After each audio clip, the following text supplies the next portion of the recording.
දරුවනේ මම ඔයාලගේ ජීවිතයට වැදගත් ආදර්ශයක් දෙන ගමන් මගේ දරුවන්ට අලුත් අත්දැකීමක් දෙන්න තීරණය කරා. AI ඇසින් ඔයාලා හඳ දකින්න කැමතිද? මගේ දරුවන්ට වැදගත් කතාවක් තියෙනවා කියන්න. යන ගමන් අපි කතා කරමු.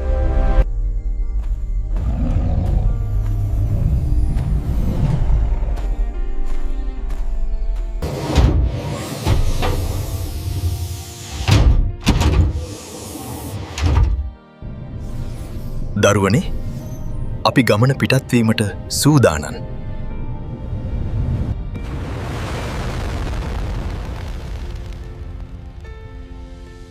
දරුවනේ අපි ගමන යන ගමන් මට ඔබට වැදගත් දෙයක් කියන්න තියෙනවා. ලෝකයේ දෙස බලන විදිහ වෙනස් කරපු බැහැ කියන වචනය අභියෝගයට ලක් කරපු මිනිසෙක් ගැන මම ඔබට අද කියන්නේ. අද ලෝකයේ ධනවත්ම පුද්ගලයා. ඒත් මේ ගමන ඔහුට රෝසමල් එතිරූ මාවතක් වුණේ නැහැ. මේ ඊලෝන් මාස්ක්ගේ නොසැලෙන අධිෂ්ඨානයේ කතාවයි.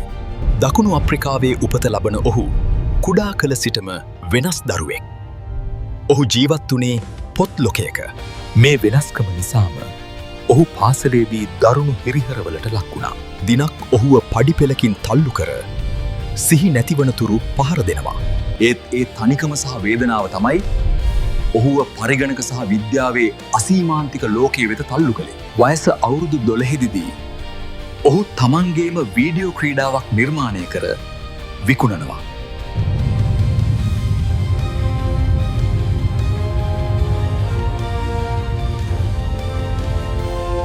ඔයාගේ ආරම්භය කොතැනද?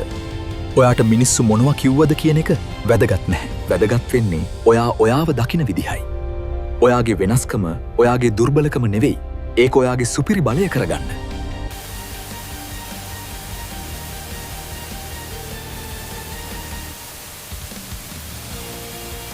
ඔහු කැනඩාවටත් එතැනින් ඇමරිකාවටත් සංක්‍රමණය වුණේ හීන මල්ලක් විතරක් අරගෙන. ඔහුගේ පළමු සාර්ථකත්වය වුණේ Zip2 කියන මුදුකාංග සමාගම.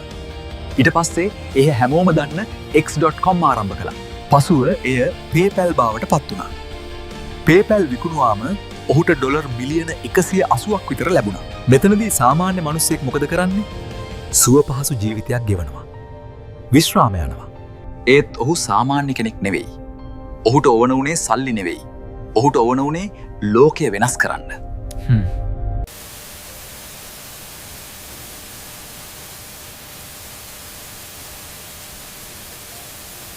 සාර්ථකත්වය කියන්නේ නවාතැන් පොලක් නෙවෙයි. ඒක කන්ද නගින්න තියෙන තවත් එක පියවරක් විතරයි. කවදාවත් සුව පහසුවට හුරු වෙන්න එපා.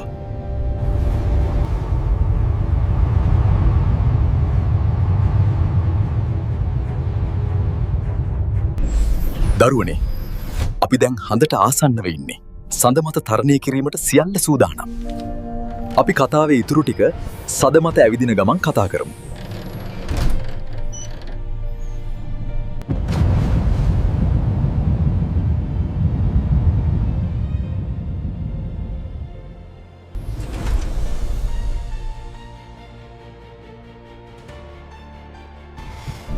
දරුවනේ දැන් තමයි කතාවේ වැදගත්ම තැන. මස්ක් තමන්ට PayPal වලින් ලැබුණු මුළු මුදලම දැම්මා අලුත් සමාගම් දෙකකට.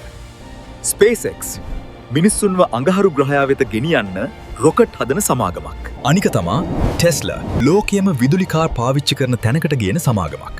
ඒ කාලේ මිනිස්සු ඔහුට hina වුණා. පිස්සෙක් කිව්වා රොකට් හදන්නේ NASA වගේ ආයතන වලින්. විදුලි කාර් සෙල්ලම් බඩු වගේ. 2008 අවුරුද්ද එනකොට SpaceX සමාගමේ පළමු රොකට් 3ම උඩුගුවනේදී පුපුරලා ගියා. ටෙස්ලා සමාගම බංකොලොත් වෙන්න ඔන්න මෙන්න. ඔහුගේ අතේ සතයක්වත් ඉතුරු වුණේ නැහැ. ඔහු හිටියේ සම්පූර්ණයෙන්ම පතුලටම වැටිලා. ඔහුට තේරීම් දෙකයි තිබුණේ. එකක්. සියල්ල අතහැරලා දාලා මම පරාදයි කියලා පිළිගන්නවා. අනික ඉතුරු වෙලා තියෙන අන්තිම සතයක් දාලා තව එකම එක පාරක් උත්සාහ කරනවා. ඔහු දෙවැනි පාර තෝරගත්තා. ඔහු කිව්වා අසාර්ථක වීම කියන්නේ විකල්පයක්. හැබැයි උත්සාහ නොකර සිටීම විකල්පයක් නෙවෙයි. ඒ අන්තිම උත්සාහය සාර්ථක වුණා. SpaceX 4 වෙනි රොකට්ටුව සාර්ථකව කක්ෂගත වුණා. ටෙස්ලා සමාගම බේරුණා. අද ඒ සමාගම් දෙක ලෝකයේ වටිනාම සමාගම් අතර තියෙනවා.